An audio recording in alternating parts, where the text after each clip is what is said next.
On the win, man. Another one over a legend. Talk to me about how you're feeling coming out of that one, man. It's amazing because I had so much nerves, and the only thing I think about is this guy knocking me out. So I was like, if I don't allow this man to knock me out, I'm gonna get a win, and I'm gonna show another side of me that also I'm not just only a striker. I'm an all-around fighter, and that's what I proved tonight.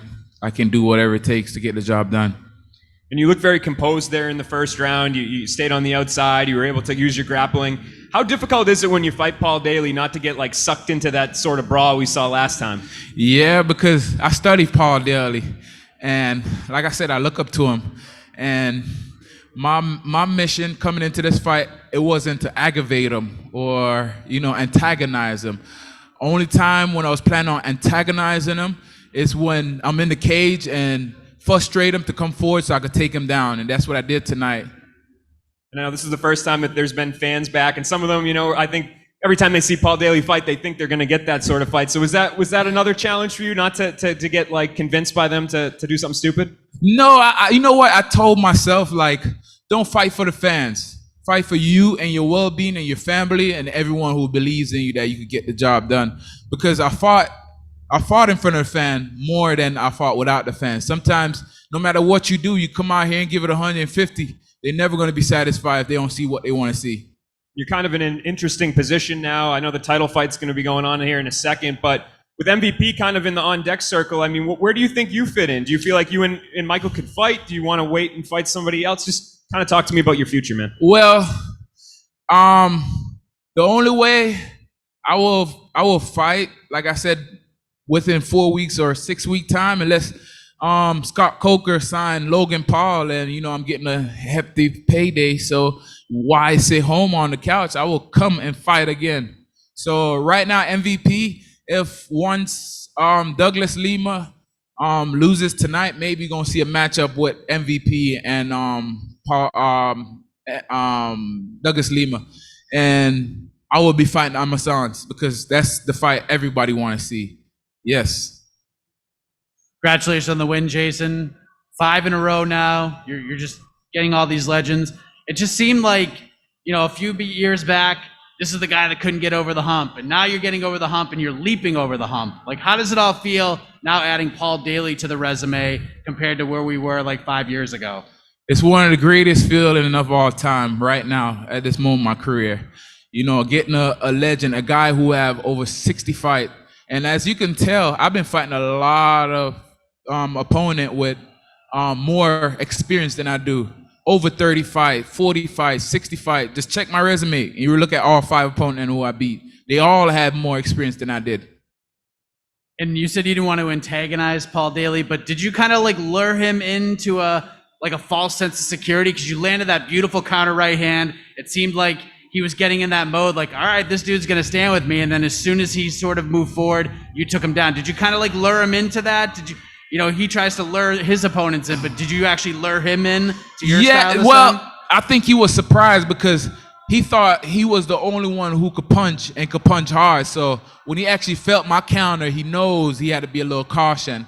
So, I knew I had hands as well too, and a lot of people didn't know. They just kept talking about his because he have more knockout wins than I have fights in my whole career. So that was just the highlight of the fight, Paul Daley knocking me out. So I was like, well, my first art that I learned is wrestling, so that's by instinct.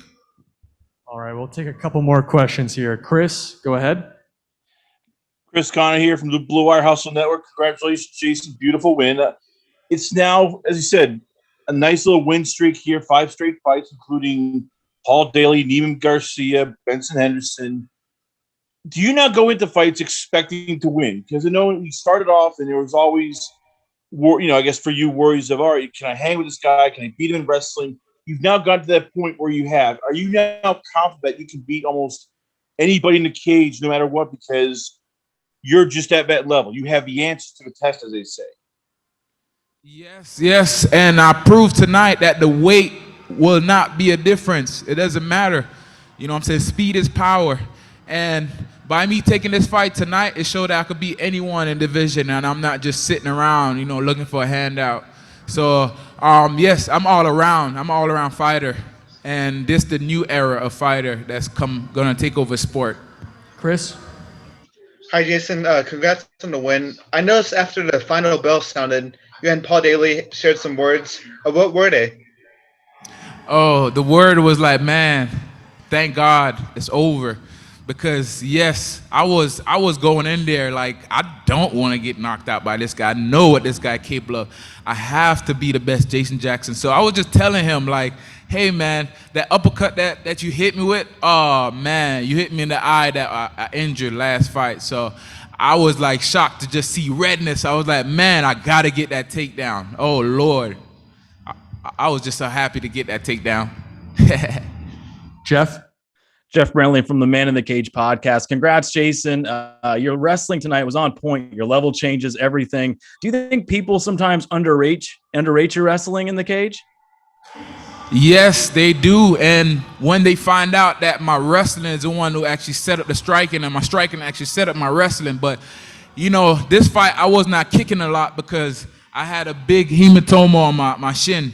So that's another thing, too, I had to come into this fight with, knowing that one of my legs is, like, fat. So, you know, got through with it. Steve? Hey, Jason, Steve from MMA Lowdown. Congrats on the win. Another great one to the list. Paul Daley ain't no joke. Now, we know you're chasing that 170-pound belt, and that next fight's going to determine a lot about that. Now, if you can pick, who do you want to win based on who gets you most excited as a challenge? Who I choose to win tonight in the title fight, you saying?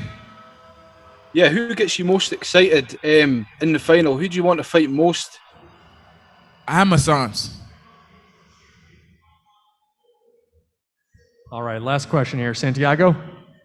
Hi, Jason. Congratulations on a great performance. Unfortunately, Henry Hooft couldn't be with you tonight, but you executed a great game plan. Was this exactly how you and Henry planned everything in the Sanford MMA gym? It's not just only Henry we plan with, but everyone who knows me and train with me knows what I'm good at. Even Paul Daley knows what I'm good at. Because coming into this fight, you could tell he was looking to counter my jab with the overhand. And I kind of predicted that, you know, it don't take a genius to figure out that's the best thing to counter a jab. So I worked on that. And I work a lot with Greg Jones. I work with my boxing coach. I work with Wagner Rocha.